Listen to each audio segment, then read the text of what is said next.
দেবতা গোপীনাথ। জাগ্রত দেবতার নাম কি? ধন্যবাদ আমার তরফ থেকে, জগন্নাথের তরফ থেকে। তো সেই রেমুনার জাগ্রত দেবতার নাম গোপীনাথ। গিয়েছেন কেউ? গোপীনাথ দর্শন করেছেন? কেউ যায়নি? হ্যাঁ, ক্ষীরচোরা গোপীনাথ গিয়েছেন। কি অপূর্ব সেই ভগবানের রূপ মাধুর্য। গিয়েছেন? আপনি গিয়েছেন? কি সুন্দর নাকি শুনেছি। তো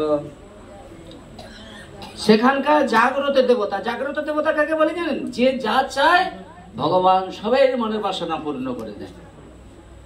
আজকে তদ্রূপ আপনারা কতটা জানতে পাচ্ছেন আমি জানি না। সুবল বাবুর যে স্ত্রী ছিলেন, ওনার অন্তরটা কিন্তু সরলা হৃদয় ছিল। উনি আমাকে প্রচুর ভালোবাসতেন। আজ উনি যেখানেই থাকুক ভগবানের কাছে প্রার্থনা করে ওনার পরমাত্মাটা যেন মঙ্গল হয় বা শান্তি পায়, উনি শান্তির ধামে যেন থাকতে পারে। উনি আমায় প্রচুর ভালোবাসতেন। তো ওনার ভালোবাসায় কোনো কার্পণ্যতা ছিল না, খুব সুন্দর হৃদয় ছিল। তা উনার এই যে জগন্নাথ বলরাম সুভদ্রার যে এই যে আগমন,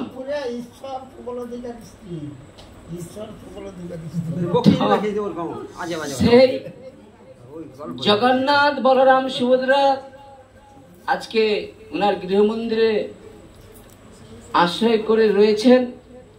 জগন্নাথ বলরাম সুভদ্রা দেবী এবং গোপাল রয়েছে। আমরা সবাই ভগবানের কাছে প্রার্থনা করব একদিন এই জগন্নাথ বলরাম সুভদ্রার মহিমা যেন সারা চারিদিকে যেন ছড়িয়ে পড়ে। জগন্নাথ যেন কোনো না কোনো ভক্তের হৃদয়ে এমন কিছু প্রকাশিত হয়, হাজার হাজার মানুষ যেন এখান থেকে অনেক কল্যাণ হয়ে যায়। জগন্নাথ চাইলেই হয়। কি জগন্নাথ চাইলে যদি কাউকে ধরে মনে করে না, ধরেই মনে মনে চিন্তা করে এমন এমন কিছু কাজ থেকে দিবে না, সারা জগতে জগন্নাথের মহিমা প্রচার হয়ে যাবে। হবে না? কি করলে হবে? দেখবেন জগতে সবচেয়ে বড় এখন ব্যাধি হচ্ছে, রোগ হচ্ছে। জগন্নাথ যদি কাউকে স্বপ্ন বলে দেয়, অমুক লোকের এটা হচ্ছে, যা এইখান থেকে এটা দিয়ে দিবে, ও ভালো হয়ে যাবে। বাস, কিছু বিনিময় না। হাজার হাজার মানুষ যদি রোগ ভালো হয়ে যায়, তাহলে কত মানুষের উপকার হবে। কি আমরাও চাইবো জগন্নাথ যেন সবাইকে ভালো রাখে, ভগবান যেন সবাইকে তার প্রসাদের দ্বারায়, তার কৃপার দ্বারায়, তার দৃষ্টির দ্বারায় যেন সবাইকে শান্তি প্রদান করে দেয়। নিতাই গৌরবর্ণ। তো সেই রেমুনাথে জাগ্রত দেবতা ছিলেন গোপীনাথ, বুঝেছেন? আর সেই গোপীনাথের দর্শনে চলছেন পরম কৃষ্ণ ভক্ত হলেন মাধবেন্দ্রপুরী। কার দর্শনে যাচ্ছে? গোপীনাথের দর্শনে মাধবেন্দ্রপুরী। দেখুন, এই মাধবেন্দ্রপুরী সাধারণ কেউ ছিল না বাবা। এরা সাধারণ কেউ নয়। মাধবেন্দ্রপুরী সাধারণ কেউ নয়। এদের এই দেখুন, এগুলোকে আমাদেরকে শুনলে হবে না, এগুলো অন্তর দিয়ে ভাবতে হবে। আমরা এখানে যতজন আছি না, আমাদের মধ্যে ভালো আছে, মন্দ আছে। স্বয়ং ভগবান বেছে নেবে কে ভালো কে মন্দ। এইবার তার হৃদয়ে ভগবান প্রবেশ করে তার দ্বারা অনেক লীলা প্রকাশ করে যাবে। নিতাই গৌর প্রেমানন্দে। তো সেই জায়গায় দাঁড়িয়ে মাধবেন্দ্রপুরী কি করলেন না, ওই পুরী মহারাজ কোনো দিন উদর পূর্তির জন্য ব্যস্ত থাকতেন না। এই দেখুন, খুব এসে গেছে, একটু তুলসী দিয়ে জগন্নাথকে দিয়ে দাও। হ্যাঁ, রেখে দাও, ভোগের সময় হয়ে যাবে। হ্যাঁ, আপনাদের জন্য জগন্নাথ না হাতে করে পাঠিয়েছে, আমার তপনদার হাতে করে পাঠিয়ে নিয়ে আসছে আর কি। হ্যাঁ, মিহিদানে এসে গেছে, মিহিদানা প্রসাদ। শুধু এখানে আসলেই না, জগন্নাথ শুধু পথ খুলে রাখছে, তোমরা আসো, আনন্দ নাও, আনন্দ নাও, আনন্দে পরিপূর্ণতা থাকা। ঠিক আছে? তো সেই মাধবেন্দ্রপুরী কখনো নিজের উদরের কথা চিন্তা করতো না। মা খুব বুকে হাত দিয়ে বলুন তো, আমরা কথা কে বলি না, ভগবান কি তোদের খাওয়ায় নাকি? হ্যাঁ, ভগবান ভগবান করলে ভগবান খেতে দিবে? আচ্ছা, আপনারাই বলুন তো, অর্জুন মিশ্রের জন্য ভগবান কৃষ্ণ বলরাম মাথায় করে দিয়ে আসেনি? হ্যাঁ, দিয়ে আসছিল তো। কথা বলো না, কথা, সবাই কথা বলে না। তাহলে ভগবান ভক্তের জন্য কি না করতে পারে, আমরা সেই ভক্ত হতে চাচ্ছি না। হাতে অনুরোধ করছি, হাতে পায়ে ধরে, সুযোগ সব সময় হয় না। এরকম মনুষ্য জীবন পেয়েছেন কত জন্ম পরে, একবার ভগবানের ভক্তি করে দেখেন, সুখ শান্তি সব আপনার দরজায় এসে দাঁড়িয়ে থাকবে। ভজন সাধন করুন, মনে কপটতা রাখবেন না। বিশেষ করে যারা প্রকৃত ভজন সাধন করবেন, কখনো কানে না ওই গ্রাম্য আলোচনা, এইসব থেকে এড়িয়ে থাকুন, সদা সর্বদা কৃষ্ণ কথায় ডুবে থাকুন, কৃষ্ণ স্মরণ মরণ থাকুন, কৃষ্ণকে পুত্রকে নিয়ে ভালোবাসুন। আমার পুত্র, হ্যাঁ, সকালবেলা এইটা দেবো, সন্ধ্যা এইটা দেবো, রাজভোগ রাজভাবে সেবা দেবো। দেখবেন ভগবানকে যতটাই ভালো করে রাজভাবে দিবে, ভগবান অনন্ত আপনাকে ফিরিয়ে দিবে। নিতাই গৌর আনন্দের। নাহলে একটা নকুলদানার প্যাকেট কিনে রাখবেন, সারা বছর নকুলদানাই দিয়ে যাবে। আর মেয়ের বাড়িতে, আত্মীয় বাড়িতে আমরা কি করি, যাওয়ার সময় কত কিছু নিয়ে যাই, কিন্তু ভগবানের জন্য একটু ফল মিষ্টি নিতে আমাদের কষ্ট লাগে। নিবেন, দেখুন ভগবানকে দিবেন। ভগবান দেখুন সবই তো ভগবানের, শুধু আপনি হাতে করে নিজে একটু ভক্তি করে দিয়ে দিলেই আপনার ভগবান, বুঝেছেন? আর ভগবান না একটু ভালো চায়, কার না চায়? আপনি ভগবানের অংশকণা জীব, আপনি ভালো থাকার জন্য কারণ ঘর করছেন, এসি লাগাচ্ছেন, সবকিছু করছেন। তাহলে যে ভগবানকে আপনি, যে ভগবান আপনাকে আশ্রয় করে রাখছে, যে ভগবান আছে বলে আপনার এই রক্ত চলছে, একবার কি মনে হয় না? এই জন্য জীবনে শোনা একটা কথা বলি, জীবনে বাড়ি করার নেশা করার ভালো না। একটা ছোট্ট মন্দির করবেন, খুব সুন্দরভাবে ভগবানকে সাজাবেন, এসি লাগিয়ে রাখবেন, নিজে থাকবেন গরমে, ভগবানকে রাখবেন উচ্চাঙ্গে, দেখবেন ভগবান দেখবেন কত কত সুখ পাবে। আর ভগবান সুখ পেলে অনন্ত সুখ কোথা থেকে প্রচার হয়ে যাবে না। বলে মিরিপুরে সেই ছেলেরা জানো তো কত কষ্ট করে রাজমিস্ত্রির কাজ করে, কিন্তু ভক্ত, ঠিক আছে, এত কষ্টের মধ্যে একটা ঠাকুরের মন্দির করে তাতে এসি লেগে কি সুন্দর যত্ন করে রাখছে, তার ভগবানের মন্দিরটা দর্শন করলে না হৃদয় জুড়িয়ে যায়। আচ্ছা বলুন তো, এই গ্রামে যদি কেউ 1 কোটি টাকার বাড়ি করে তার প্রশংসা করবে না? কেউ মন্দির সাজালে তার প্রশংসা করবে কি? 1 কোটি টাকার বাড়ি দেখলে কেউ প্রণাম করবে? কিন্তু আপনার ছোটখাটো মন্দির যদি সুন্দর পরিষ্কার হয়, ভক্ত দেখলেই সঙ্গে সঙ্গে ভক্তি সহকারে প্রণাম করবে। তাই আচ্ছা, ভক্ত যেমন ভগবানের মন্দির দেখলে প্রণাম করে না, করে তো? আচ্ছা, লালটু ভাইয়ের বাবা, হ্যাঁ দেখো সবাই লালটু বাবার বাবা, এখন উনি ধরুন বৈষ্ণব, উনি জানেননি বৈষ্ণব তত্ত্ব, উনি তো বৈষ্ণব, কেন বিষ্ণু সত্তা ওনার মধ্যে আছে। এখন উনার স্ত্রী বৈষ্ণব, উনার সন্তান বৈষ্ণব। এখন ওই স্ত্রী এবং পুত্র যখন তিলক করে, এখন ওনার স্ত্রী এখন কি করেছে, একটু তিলক করে ওনাকে পাঠিয়ে দিয়েছে, কিন্তু উনি বৈষ্ণব, অন্তরে বৈষ্ণব, কিন্তু বাহ্যিকটা তো তিলক করেনি। এখন অন্তরে এখন যেই তিলকটা করে দিয়েছে, গোটা রাস্তায় গেছে, আরে লালটু বাবা কবে বৈষ্ণব হয়ে গেছে, আর যেই দেখে প্রণাম করে, করে না? আচ্ছা, ভগবানের মন্দির দেখলে প্রণাম করে, লালটু ভাইয়ের বাবাকে প্রণাম করবে কেন? প্রশ্ন। বলে ঈশ্বরের স্বরূপ ভক্ত তার অধিষ্ঠান, ভক্তের হৃদয়ে কৃষ্ণ সতত বিশ্রাম। নিতাই গৌর আনন্দের। আরে চলে তো যেতে হবে, ভগবানের দাসত্ব হয়ে মরব। আমি চলে যখন যাব, আমি মন্দিরটা ভাঙা রাখবো কেন? 2টা মন্দির সাজানো হয়ে গেছে, আরেকটা মন্দির সাজানো গেলে কৃষ্ণের সংসার করা ছাড়িও না চার, অচিরতে কৃষ্ণ তোমায় করিবে উদ্ধার। নিতাই গৌর আনন্দের। হয়ে যাবে তো নাকি তাড়াতাড়ি? আমার ইচ্ছা, আর বেশি নেই, বেশি সময় নেই। এই শোনো না, আজকে দুঃখ লাগলে জানেন একটা ঘটনা না, আমার বিশ্বাস শুনুন, আমার বিশ্বাস হবে। উনি জানুক, উনি আমার দেখুন আজকে উনি কেন হয় নাই, আমার ব্যবহারের কত ত্রুটি রয়েছে, আমার ব্যবহার কত ভালো হয় না। আমার প্রীতি দেখলে না ওনার মনে হবে যে না, সত্যি উনি আমার সন্তান, উনি তো আমার ভালো চায়। তাহলে আমার পরিবারের ভালো সুখ যদি চায়, তাহলে ও তো কোনো, দেখছি যে ও তো আমাদের বাড়িতে কোনো স্বার্থের জন্য কিছু করে না। তাহলে ওই মানুষটা যখন ভালো বলছে, একবার ট্রাই করে দেখি, 6 মাস একটু পরীক্ষা করে দেখো, 6 মাস পরে মনে করো না এই জীবনটাই সার্থক জীবন। নিতাই গৌর আনন্দের। আজকে একটা ঘটনা শুনলাম জানেন তো, দোকান থেকে বেরিয়ে আসতেছি, শুনতে ভয়ঙ্কর কষ্ট লাগলো জানেন। ওই নারিনীতলাতে যেখানে আমাদের ভাগবত হয় 7 দিন জানেন তো, ওই পরিবারের মানে 2টো ছেলে, বড় ছেলেটা বিবাহ করে তার স্ত্রী নিয়ে একটা গন্ডগোল অশান্তি, এই নিয়ে ওর মানে ওই যে শোভামা আমাকে দুঃখ জানাতো। আজকে খুব কষ্ট, আমি আস্তে আস্তে শুনলাম ওই বাড়ির ছোট ছেলেটা, ওরা কি দীঘায় মাছ আনতে গিয়েছিল, অ্যাক্সিডেন্টে স্পটেই 5 জন ছিল, 4 জন মারা গিয়েছে। দেখুন আজকে আমি আছি, কালকে আমরা থাকবো, এমন কোনো গ্যারান্টি আছে? সুন্দর দেহ পেয়ে সুন্দর কাজ না করে আমরা নরকের কীটতে চলেছি। ভগবান আমাদের এত সুন্দর দেহ দিয়েছে হরিভজন করবার জন্য, তাই আপনাদের চরণে আমার বিনীত নিবেদন, সুন্দর দেহটা পেয়ে ভগবত ভজন করবার সুন্দর এত উপযুক্ত দেহ পেয়ে হাতে পায়ে ধরে বলছি, বারবার আপনাদের পায়ে ধরে বলছি, সুযোগকে এভাবে নষ্ট করো না, হেলায় নষ্ট করো না। এমন সুন্দর দেহ, ভজনপূর্বক দেহ, ভগবানের আশ্রয় থাকলে ভগবান প্রহ্লাদ ধ্রুবকে রক্ষা করেছে। বলা যায় না কখন কার কি হবে, কিন্তু আপনি আশ্রয় থাকলে, ওই বিড়ালের বাচ্চা কি করে, বিড়াল, হ্যাঁ, বিড়ালের মা কি করে, বাচ্চা প্রসব করে কি করে, বাচ্চাগুলোকে সুরক্ষিত জায়গায় রাখার জন্য মুখে করে নিয়ে যায়। ওই বাচ্চাটা এতটুকু কান্নাকাটি করে কি করেনি, কিন্তু ওই মুখ দিয়ে যখন ইঁদুর ধরে, ইঁদুরটাকে ধরেই মেরে দেয়। ভগবান বললো, যারা আমার প্রিয় ভক্ত, দেখেন হাতে পায়ে ধরে অনুরোধ করছি, এরপরে যদি আপনারা সচেতন না হয় কি হবে মা? আজকে আপনি বলুন, এত সুন্দর দেহটায় কত রোগের মন্দির, কত রোগে মানুষ কত চলে যাচ্ছে। ভগবানের কৃপায় আপনি তো ভালো আছেন, তো ভালো যখন আছেন ভগবানকে আপন করে নিন। নিতাই গৌর প্রেমানন্দ হরি। আমি চাই জানেন মা, কিছু মনে করুন, আমার স্বপ্নটা কি জানেন তো, যে কারো ঘরে কত কিছু করছে নাই, আমার এখানে যারা আছে সবাই যেন ভগবানের নিত্য দাস হয়ে যায়, ভগবানের স্মরণ মরণে থাকে। যারা ভগবানের স্মরণ মরণে থাকে তাদের হৃদয়টা সরল হয়ে যায়, তারা ঝগড়া মারপিট কারোর হিংসা এইসব করে না। আর যেখানে হিংসা নেই স্বয়ং ভগবান সেখানে ছুটে যায়। নিতাই গৌর প্রেমানন্দ হরি বল। সেই মাধবেন্দ্র পুরী কি করলেন না, যখন তার ক্ষুধা পিপাসা পেত না, সে কখনো তার এই পেটের উদর পরিপূর্ণের জন্য না কখনো কাউকে হাত পেতে চাইতো না। এই দেখুন, কিছু মনে করবেন না, আমার কথাগুলো শুনুন। বৈষ্ণব হতে গেলে শুধু বৈষ্ণব বৈষ্ণব বললে হয় না, কপিল সংবাদ শুনতে হয়। বৈষ্ণব আচরণ কেমন একটু আপনাদের সঙ্গে একটু আলোচনা কিছুটা জড়িয়ে দিই, নাহলে বুঝতে পারবেন না।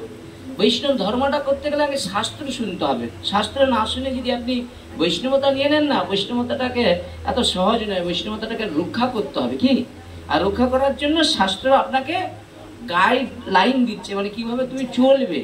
তোমার মা এখানে আসো, এখানে আসন আছে আমার কাছে, এই মা বসো, ভগবান তোমার জন্য ভালো কিছু চাই, এখানে বসে না। তো সেই জায়গায় দাঁড়িয়ে আমরা কিছু বৈষ্ণব তত্ত্ব শ্রবণ করবো। কার কাছ থেকে? কপিল দেবের কাছ থেকে। দেখুন, কপিল দেব এত সুন্দরভাবে জগতের সংসারের জীবের বোঝাচ্ছে, জানেন তো, জীব যদি না নিতে পারে সেটা তার দুর্ভাগ্য।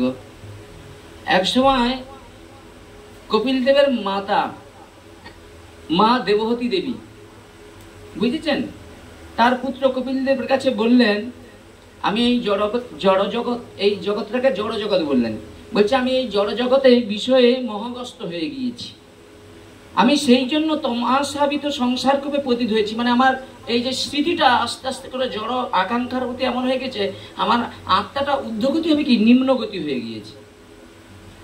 আমার সেই জন্য কিভাবে আমার থাকা কর্তব্য বা উচিত, আমার যদি দিনকে দিন যদি অসৎসঙ্গ করে করে যদি আমার বুদ্ধিটা ভ্রষ্ট হয়ে যায়, তাহলে আমার কি হবে?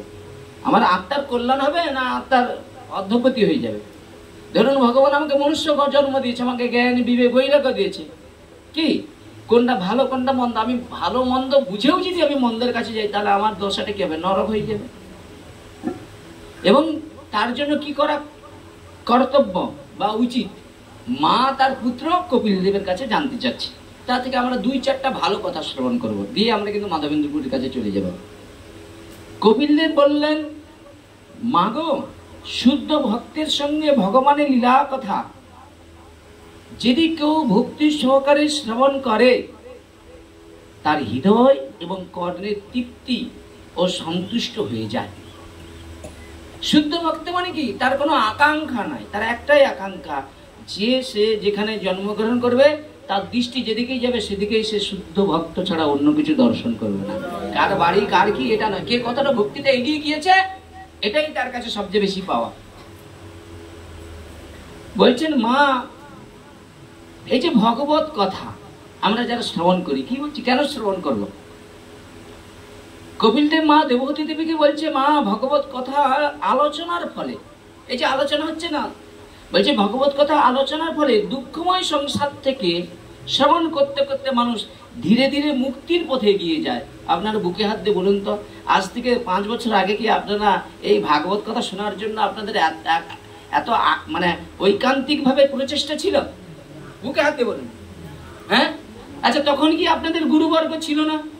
আপনার গ্রামে গুরুদেব ছিল না? ছিল না? হ্যাঁ, আজকে এতটা হয়ে গেল কথা কি? হ্যাঁ না, ভগবানের কৃপায়। আমি হচ্ছে তোমাদের চাকর, ভগবান আমাকে প্রতিনিধি হিসেবে পাঠিয়েছে, যাও ওদের কাছে সঠিকটা বলো, ওরা যাবে শ্রবণ করে আত্মতত্ত্ব জ্ঞান উপলব্ধি করতে পারে যে আমি কে, আমি দেহ না, আমি আত্মা, আমি কোথা থেকে আসছি, মৃত্যুর পরে আমি কোথায় যাব, আমার কর্তব্য কি। সৎ সঙ্গে কৃষ্ণ কথা শ্রবণ করে কৃষ্ণ তত্ত্ব জেনে আমি হরি ভজন করব। তাহলে আমাকে কৃষ্ণ তত্ত্বটা কি জানতে হলো না, ভগবত কথা শ্রবণ করে মানুষ ধীরে ধীরে মুক্তির পথে গিয়ে যায়। মুক্তি মানে এই কর্মফল বন্ধন থেকে সে মুক্ত হয়ে যায়, স্বতন্ত্র হয়ে যায়, তাকে এই মায়ার স্পর্শ করতে পারে না। সংসারে থাকে তিনি ব্রহ্মজ্ঞ মানুষের মতো, সংসারে স্ত্রী থাকবে, পুত্র থাকবে, কিন্তু কোনো কিছুর প্রতি বেশি আসক্ত থাকবে না। আসক্ত একেবারে যে চলে যাবে তাও নয়, থাকবে, কিন্তু সেটা কিরকম প্রয়োজন অনুসারে, প্রয়োজনের অধিক চিন্তা থাকবে না, বুঝেছেন? তো বললেন এইভাবে যথাক্রমে ভগবানের কথা শ্রবণ করতে করতে মানুষের মান মুক্তির পথে এগিয়ে যায়। শুধু তাই নয়, মানুষ এইভাবে যথাক্রমে শ্রদ্ধা, শ্রদ্ধা জিনিসটা তৈরি হয় কোথা থেকে? বুকে হাত দিয়ে বলুন তো। সৎ সঙ্গে শ্রদ্ধার জন্ম। এই যে হরি কথা শ্রবণ করতে করতে আপনি যুধিষ্ঠিরবাবু কি করছে? শ্রদ্ধা করছে। এই শ্রদ্ধাটা কি আজ থেকে 5 বছর আগে ছিল?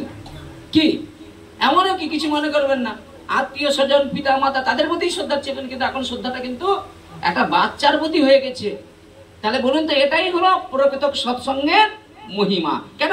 উনার চোখে সে কে ছোট কে বড় কে পুত্রের জ্ঞান এটা নয়, তিনি শুদ্ধ কৃষ্ণ ভক্ত জ্ঞানে ভগবত জ্ঞানে তিনি শ্রদ্ধা করছে। কি দেহকে নয়, পরমাত্মাকে। নিতাই গৌর প্রেমানন্দে। উনি মনে মনে চিন্তা করলো, হ্যাঁ আমার থেকে শ্রীকান্ত বয়সে অনেক ছোট হতে পারে, কিন্তু ওর ভিতরে যে পরমাত্মা রয়েছে, পরমাত্মাকে দর্শন করছে। দেহ দর্শন করে, দেহ দর্শন করে গেলে তাহলে জিরো হয়ে যাবে, বুঝেছেন?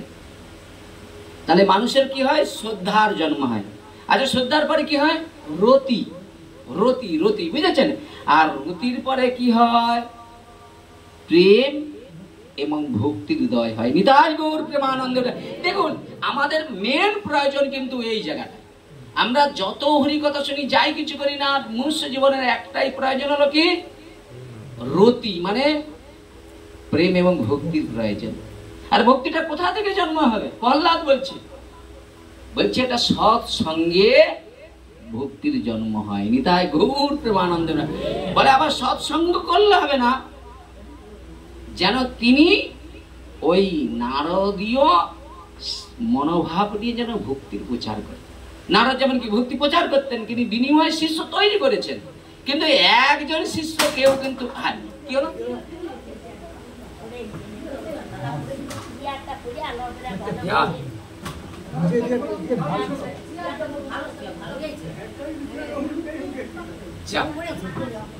কিছু হয়নি তো?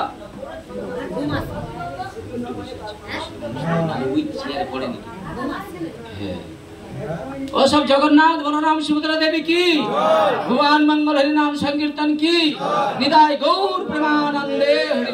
ভগবান আসলে কি কিছু মনে করে না, উনি চেয়ারে বসবে, সবাই নিচে বসে, উনি চেয়ারে বসে, ওই জন্য ফেলে দিচ্ছে। জগন্নাথ কেউ নেই, যত যাই করা যায় ওইটাই ওইটাই, কিচ্ছু না। আমি সেটা বুঝলাম, কিন্তু সেটা ভগবান ভাগবত মেনে নিবে না, ওই জন্য সবাইকে নিচে নামিয়ে দিবে না, খেলা আছে। জগন্নাথের মহিমা আছে। নিতাই গৌর প্রেমানন্দে হরি বল। ভগবান মঙ্গল হরি নাম সংকীর্তন কি, হরি বল। এইবার যে জায়গাটায় দাঁড়িয়ে, তাহলে আমাদের প্রয়োজন কি? প্রয়োজন কি? হরি বল, কথা বলো না, টাইম কিন্তু ছুটছে, কিন্তু লক্ষ্য রাখুন। তাহলে প্রয়োজন কি? প্রেম এবং ভক্তি। আচ্ছা, ভক্তি, ভক্তির পূর্বে কি? প্রেম। আচ্ছা, প্রেম জিনিসটা কি? আমরা কি মনে করি? একজন যুবক আর একজন যুবতীর মধ্যে যে দুজনের নয়ন বিনিময় হয়, আর সেটাকে আমরা কি বলি? প্রেম। কিন্তু প্রেম জিনিসটা এখানে কখনো লাগানো যাবে না। প্রেম জিনিসটা কি? যেখানে স্বার্থ আছে সেটা প্রেম হতে পারে না। তাহলে এই জগতে আমরা ছেলে মেয়ে আত্মীয় স্বজন যে সম্বন্ধ, এটা প্রেমের সম্বন্ধ না, এটা কামনার সম্বন্ধ। প্রেম একমাত্রই হয় ভক্ত আর ভগবানের সঙ্গে, বুঝেছেন? আবার ভক্ত যদি ভগবানকে ভালোবেসে কোনো আকাঙ্ক্ষা করে বলে, সেটাও কিন্তু প্রেম বিনিময় হলো না। ধনং দেহি যশং দেহি ভার্যং দেহি, এটা কি প্রহ্লাদ মহারাজ বলছি যে হে নরসিংহদেব, যে ভক্ত তোমার সেবা পূজা উপাসনা করে তোমার কাছে কোনো কিছু প্রার্থনা করে, সে তোমার সেবক না, সে একটা বণিক। তাহলে ভগবান কি বুঝেনি? ভগবান সবই বুঝে। তুমি তোমাকে চাইতো না, ভগবান দেওয়ার জন্য দাঁড়িয়ে থাকবে। কেন? দেখুন, সুদামার জন্য সুদামা এত কষ্ট পেয়েছে, ভগবানকে কিন্তু কোনোদিন চায় না। ভগবান কিন্তু লাস্টে সুদামার ভক্তির কাছে বিক্রি হয়ে সুদামাকে প্রাণ খুলে দিয়ে দিয়েছে। তোমাকে চাইতে হবে কেন? তুমি কাজ করো না বাবা। আজকের দিনে ভাগবত প্রচার করার জন্য আমরা যারা পাঠের আসনে বসেছি, কত কার্ড ছাপাতে হয়, কত মারতে হয়, এর হাতে পায়ে ধরতে হয়, আমাকে দিয়ে পাঠ করো, তাকে দিয়ে পাঠ করো, ওকে দিয়ে করো। কিন্তু প্রকৃত জনের ওসব কিচ্ছু করতে লাগবে না। জগন্নাথ তার ঠিক কাজ করে দিবে। সে ঘরে বসে থাকলেও তার পাঠটা ঠিক জগন্নাথ খুঁজে দিবে। কেন? ভগবান জানে যে কাকে দিয়ে কাজ করলে কার কতটা কল্যাণ, কি মঙ্গল বা কি হবে, সে তিনি জানেন। বা ওই কর্মের উপরে দাঁড়িয়ে যদি তিনি মনে মনে চিন্তা করলে যদি শুদ্ধ ভক্তির মহিমা হয়, তাহলে 7 দিনের মধ্যে একজনের অন্তরে শুদ্ধ ভক্তির জন্ম হবে, সেই ভগবানের পরম ভগবত ভক্ত হয়ে যাবে। সেটা আবার লালটু ভাইয়ের ভাই বাবা হয়ে যাবে না তো? হরি বল, বলা যায়নি তো। আমার নজর খুব খারাপ নজর পড়বে, দৃষ্টিতে জগন্নাথ ওই দিকে ফেলে দিচ্ছে, ওই 7 দিনেই আপনার হয়ে যাবে। হরি বল, হয়ে গেছে, আর একটু বাকি। রাধা মাধব, হরি বল। হ্যাঁ, লালটু ভাই এসে যখন দেখে তার বাবা তিলক করে ভাগবত শুনতে আসছে, ও মাথা ঘুরিয়ে যাবে লাস্ট। বলে কি মেডিসিন দিল রে বাবা। হরি বল, রাধা মাধব কি জয়। তো সেই জায়গায় দাঁড়িয়ে খুব মন দিয়ে শুনুন, হরি বল। তো সেই জায়গায় দাঁড়িয়ে বললেন কি, তো আমার বিশ্বাস, আমি একটা কথা বলি, কিছু মনে করবেন না, লালটু ভাইয়ের বাবার কিন্তু সরল হৃদয়। সত্যি আমি মানুষ চিনি, এই মানুষটা কিন্তু সত্যিই ভালো। এবার ভালোটা মানে ভালো জনরা একটু সাধারণত একটু কষ্ট পায় মনের দিক দিয়ে, কিন্তু ভালো জনরাই দেখবে একদিন আমার থেকেও ভালো সম্মান পাবে। নিতাই গৌর আনন্দের বলে। কেন? উনি ভালোটাকে যদি ধরে ভালো করতে পারে। কেন? সরল হৃদয়। হ্যাঁ, মানে দুই জায়গায় ফাঁকা পেয়ে গেছেন, সংসার দিয়ে লক্ষ্য করতে হচ্ছে, সংসার দিয়ে ঠিক হবে না, ওইসব কিছু সব এইখানে রাখো, তারপরে সবাইকে একসঙ্গে দিয়েই পাবো। হ্যাঁ না, এরা আবার মনে দুঃখ পাবে না। লালটু ভাইয়ের মা আমার জন্য কি বানিয়ে নিয়ে এসছে, সবাইকে দিয়ে আমি না দাঁড়া, এরা না জানেন তো ঝগড়া মারপিট করবে। হ্যাঁ, শ্রীকান্ত গলার হার, আমরা কি পর নাকি? আচ্ছা তোমাকেও দেবো, কোনো চিন্তা নেই, তোমাকেও। না না, লালটু ভাইয়ের মাকেও দেবো, আর বাবাকেও দেবো, চিন্তা নেই, সবাইকে দেবো। আমি একা করে খাবো নি বাবা, ঠিক না? হরি বল। খুব মন দিয়ে শুনুন।